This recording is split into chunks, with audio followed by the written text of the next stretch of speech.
Olá, pessoal. Eu sou a professora Cristiane Rodrigues, professora de língua portuguesa, e nós vamos estudar hoje as figuras de linguagem.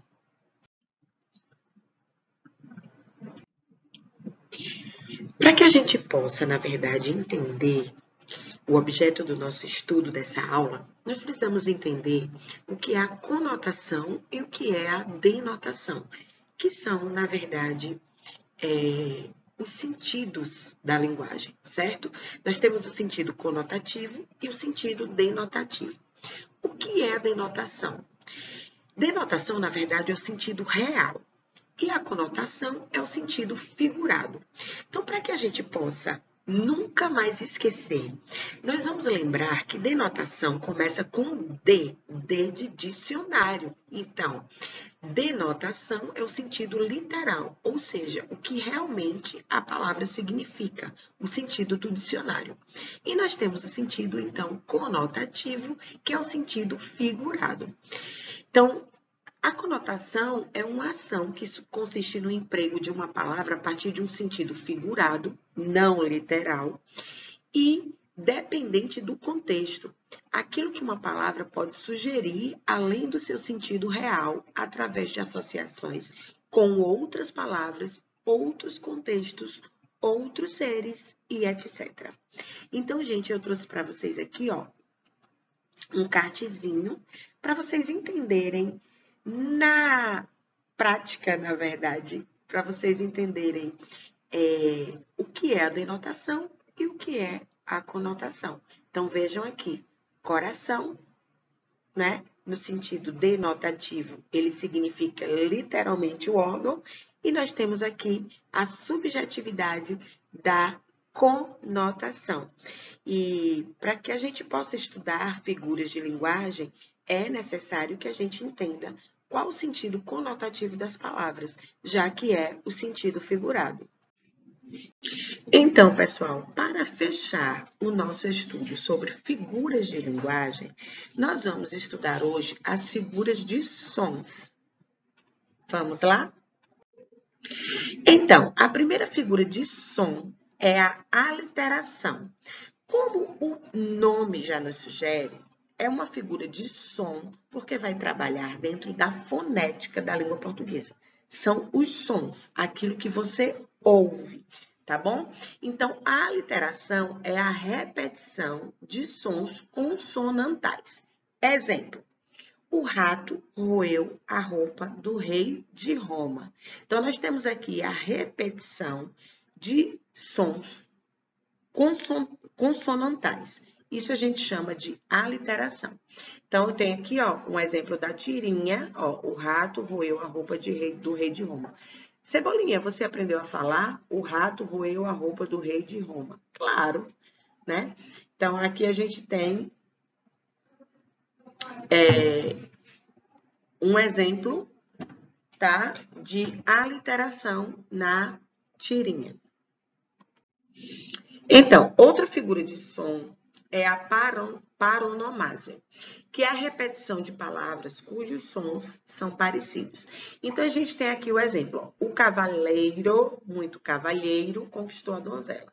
Perceba que a gente tem a palavra cavaleiro e cavalheiro.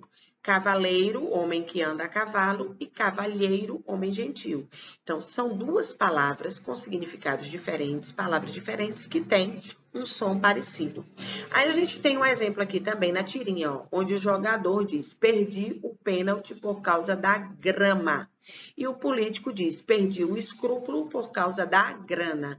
Então, a gente vê aqui a palavra grama e grana, que tem sons parecidos. Então, aqui a gente tem um exemplo de paronomásia. Outro exemplo de figura de som é a assonância. A assonância é a repetição de sons vocálicos.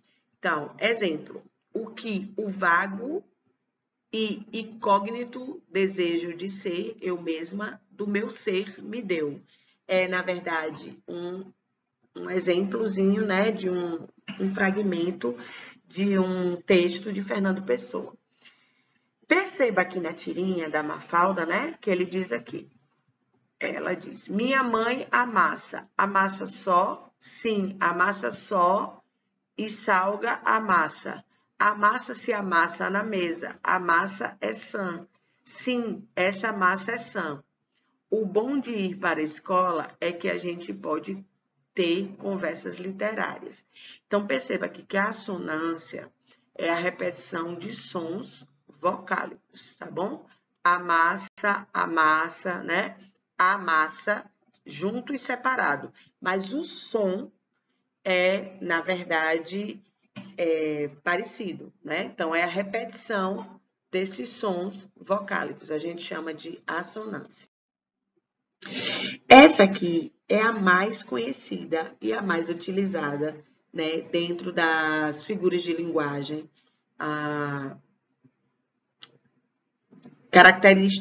tendo característica de figura de som, né, que é a onomatopeia.